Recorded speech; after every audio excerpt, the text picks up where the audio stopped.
توی این ویدیو میخوایم ادامه مثبت‌های مرکب جلسه قبل رو بگیم و بریم سریع سراغ مثبت‌های وابسته به حلق یا مثبت‌های تو دماغی و پس از اون چند تا نکته فوق‌العاده مهم رو خدمتتون عرض کنم و جدول پینین رو به شما معرفی کنم، جدولی که بچه‌ها فوق‌العاده کاربردیه. اگر آماده این بزنید بریم.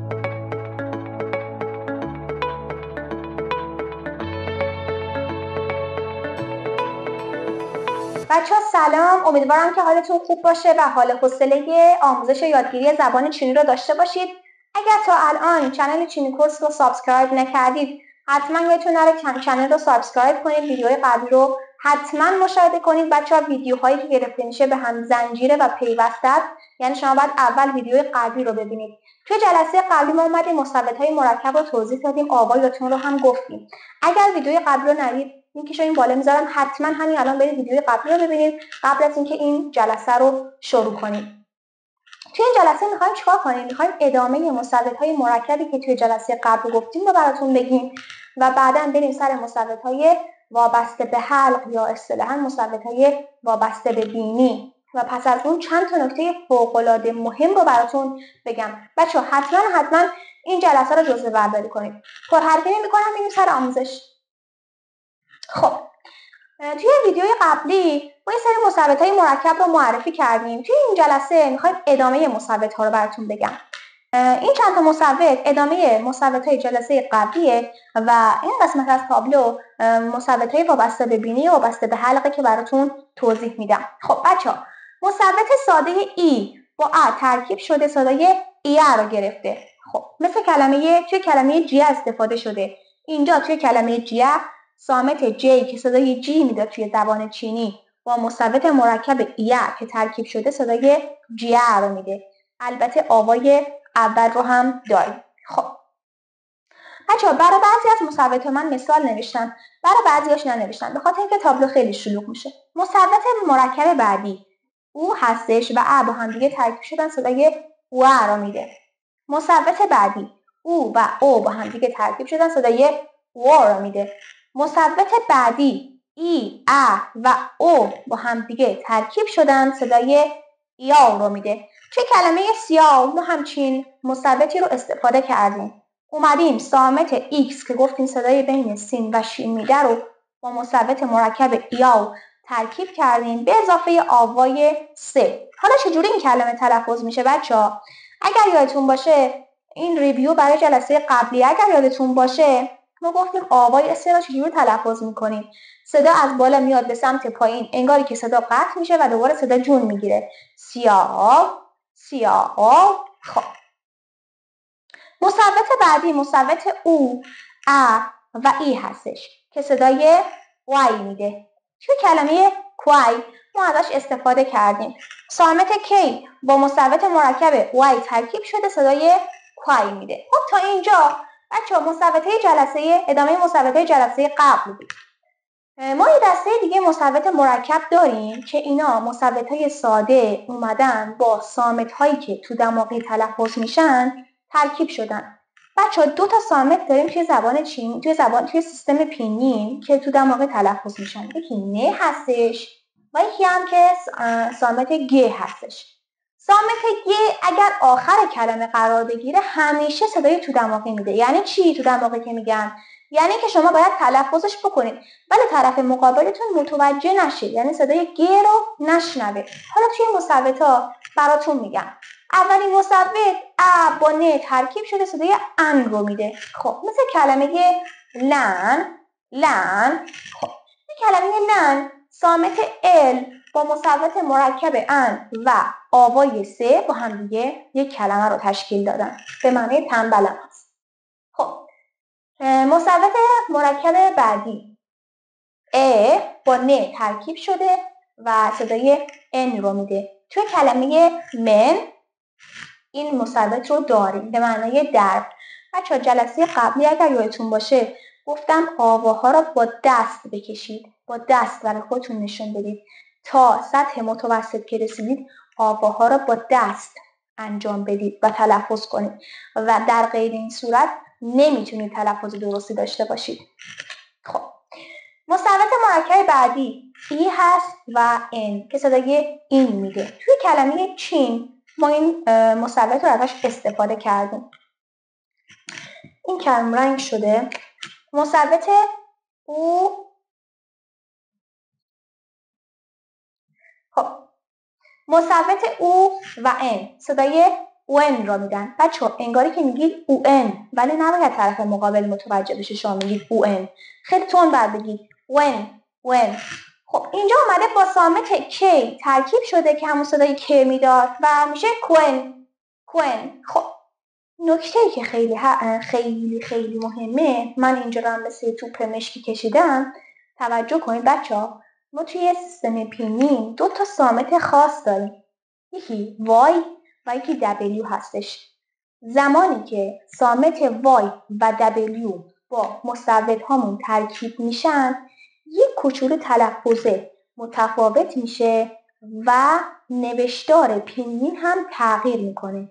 حالا چجوری، به چه معنی این صحبتی که من کردم الان براتون میگم. فرض کنید همین مصوت when که گفتم اینجا با کی ترکیب شد کوئن. حالا اگر بخواد با دبلیو ترکیب بشه چه صدایی میده؟ چجوری نوشتار پینینش تغییر میکنه؟ بچه‌ها دبلیو خودش صدای و یا او میده. خب من این معنیشو پاک میکنم.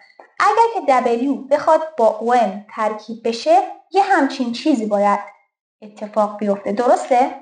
خب خود دبلیو بچه‌ها صدای و یا او میده، پس دیگه نیازی به این نداریم که. و به جای اینکه او حذف شد اینجا ای قرار میگیره، چون توی تلفظمون داریم ای رو میگیم. when درسته؟ when.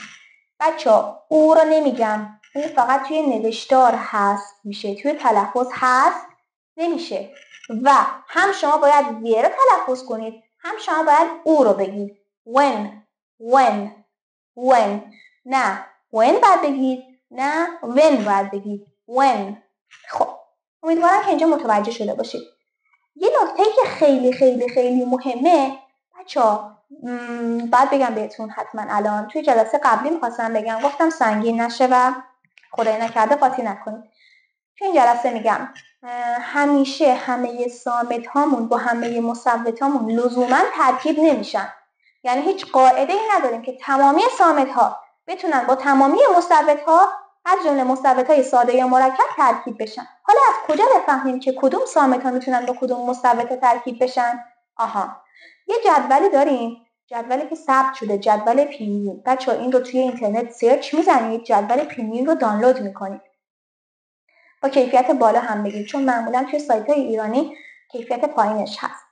با کیفیت بالا حتما این جدول رو دانلود کنید. توی این جدول نوشته کدوم مصوت‌ها با کدوم صامت‌ها ترکیب شدن و حاصل ترکیبشون چه اتفاقی افتاده، نوشتار پینینشون چه تغییری کرده. یعنی شما دقیقا همین رو توی جدول پینین میبینید که زمانی که صامت W با مصوت مرکب when ترکیب شده چی؟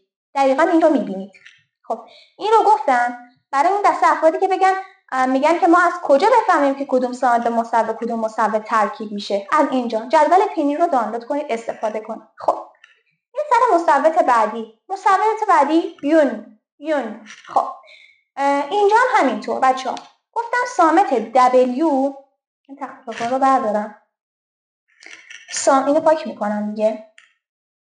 گفتم که صامت W و Y 2 تا صامت خاص هستن و زمانی که با مصوت ها بتونن ترکیب بشن، البته اگر بتونن که شرط تونستنش هم از توی جدول مراجعه به جدول پینینه، اگر بتونن ترکیب بشن نوشتار پینینشون یه کوچولو تغییر میکنه. اینجا هم همینطوره، اومده صامت Y با مصوت یون ترکیب شده.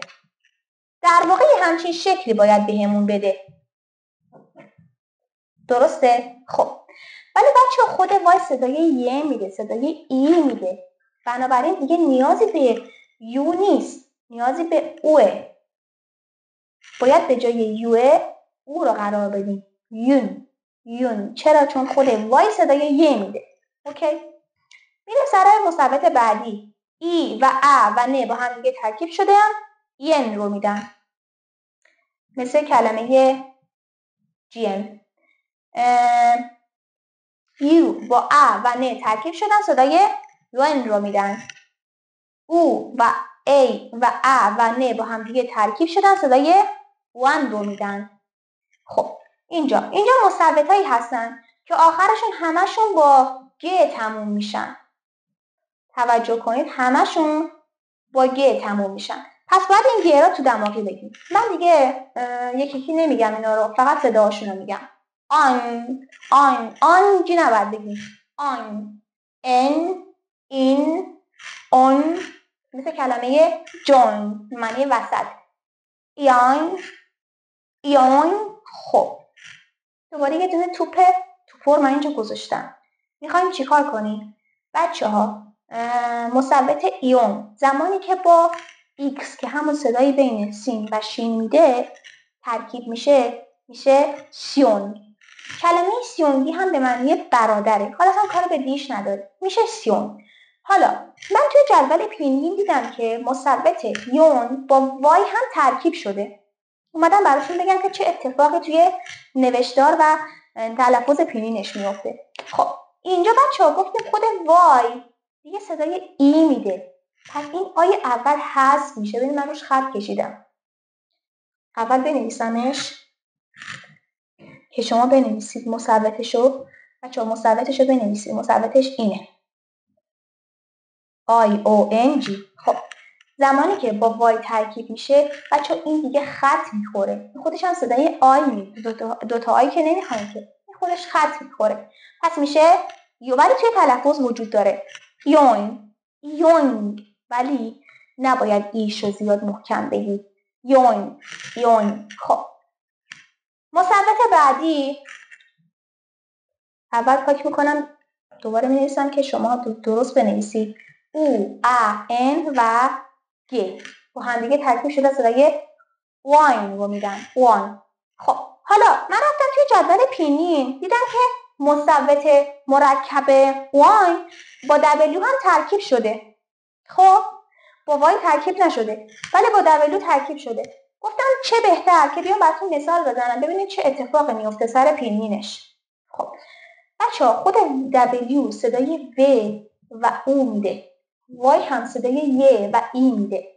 پس زمانی که میخواد دبلیو با این مثبت ترکیب بشه دیگه این اوی اول حذف میشه. این خود صدای او میده. ولی توی تلفظمون داریم وان نباید بگیم. وان. اوکی. و مثبت آخر وین. شما برید ببینید مثبت مرکب وین با چه سامتایی ترکیب شده. حتما برای من توی کامنت ها بگید. من چک میکنم جوابتون رو میدم. خب تا اینجای کار تقریبا تمامی مثبت های مرکب از جمله مثبت های وابسته به حرف رو گفتیم. این مثبت خیلی خاص داریم به نام مثبت ER. بچه این همیشه به عنوان خاتمه دهنده استفاده میشه. حالا خاتمه دهنده چیه؟ توی جلسه قبلی اگر جلسه قبلی مشاهده نکردید توی جلسه قبلترش بود جلسه اول آموزش پینین بود. بله تو جلسه اول آموزش پینین من پایین تابلو 2 خط نوشته بودم که آغازگر چیه و خاتمه دهنده چیه. بچه آغازگر توی سیستم پینین همون صامت ها هستن. اول کلمه قرار میگیرن. این آغازگره. خب و مثبت ها هم همون خاتمه دهنده ها یا فاینالز ها هستن. اینم خاتمه دهنده است. خب مثبت ER همیشه به عنوان خاتمه دهنده میاد و به هیچ صامتی هم نمیچسبه. تنها میاد. مثلا نو ار. کلمه نو ار به معنی دختره. بچه این مثبت خودش به تنهایی صدای آر میده. از تای حرف آر. خب اوکی. تا اینجا ما دیگه تمامی مثبت ها رو گفتیم براتون. میمونه که یه نکته خیلی مهم.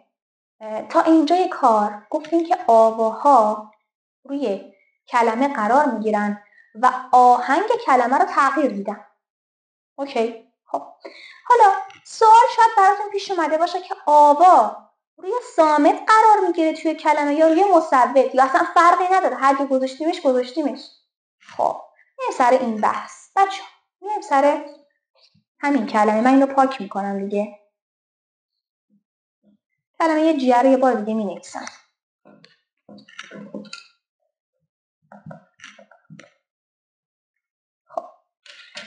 توی جزوهاتون بنویسید که آواها همیشه تنها روی مصوت‌ها قرار میگیرن. پس هیچ کاری با صامت نداریم. تو این کلمه هم همینجور. پس گفتیم هیچ کاری با صامت نداریم. پس این خط میخوره. قطعاً ببینیم ما آوای اول رو میخوایم توی این کلمه قرار بدیم. گفتیم که روی صامت‌ها قرار نمیگیرن. پس خط خورد. حالا روی این مصوت قرار میگیره یا روی این مصوت قرار میگیره. این مصوت هم که خودش یک مصوت مرکبه. حالا سوال پیش میاد برای ما.